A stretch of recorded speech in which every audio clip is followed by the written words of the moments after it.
దగ్గర ఒక 4 important places. ఇవన్నీ డిఫెన్స్ మ్యానుఫ్యాక్చర్ హబ్స్ కింద. ఒకటి జగ్గయ్యపేట డోనకొండ క్లస్టర్, ఒక 6,000 ఎకరాలు ఇక్కడ ఉంది. ఇక్కడ మేజర్ వాళ్ళు అడిగింది missile and ammunition production centre కింద దీన్ని క్రియేట్ చేయమని రిక్వెస్ట్ చేశాను. దానికి కూడా వారు సానుకూలంగా ఉన్నారు. రెండోది లేపాక్షి మడకసిర, ఇక్కడ ఒక 10,000 ఎకరాలు ఉంది.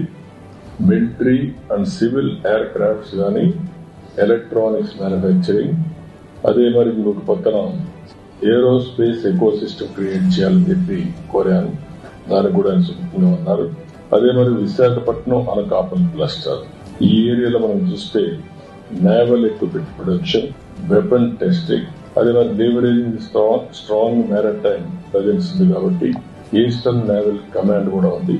ఇవన్నీ ఆధారంగా చేసుకుని అక్కడ బేస్ చేసుకుని ఇవన్నీ ప్రొడక్షన్ కోసం ముందుకు రమ్మని కోరాం. అదే మరి కర్నూలు ఓరవకల్ 4,000 ఎకరాలు ఇవ్వడానికి సిద్ధంగా ఉన్నాం. ఇక్కడ military drones, robotics, advance defence components ని మ్యానుఫ్యాక్చర్ చేయాలని చెప్పి కోరాను. ఇక్కడుండే డిఫెన్స్ పిఎస్యూస్ ని యాక్టివేట్ చేసి ఆంధ్రప్రదేశ్ లో కూడా కొన్ని క్లస్టర్స్ తయారు చేయడానికి కోరడం జరిగింది.